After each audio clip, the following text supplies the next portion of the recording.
الأهرامات ما اتبنتش عشان تكون مجرد مقابر، دي كانت أقوى سلاح في العالم القديم. صلي على النبي واشترك في القناة ويلا بينا نبدأ.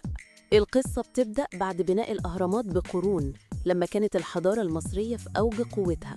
الأهرامات في الوقت ده ما كانتش مجرد حجارة، دي كانت محطات طاقة عملاقة بتسحب طاقة النجوم وتحولها لقوة بتنور مدن كاملة وبتشغل آلات غريبة. الفراعنة ما كانوش بيبنوها، دول ورثوها عن حضارة أقدم وأعظم، حضارة أطلانتس المفقودة، وكان معاهم كتالوجات التشغيل بتاعتها، برديات سرية بتشرح إزاي يستخدموا قوتها.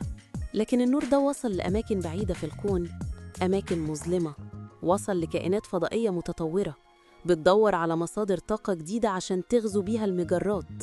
لما شافوا حجم الطاقة اللي بتخرج من أهرامات الجيزة، عرفوا إنهم لقوا الكنز، أسطول ضخم من سفن فضائية ظهر فجأة في سماء مصر القديمة.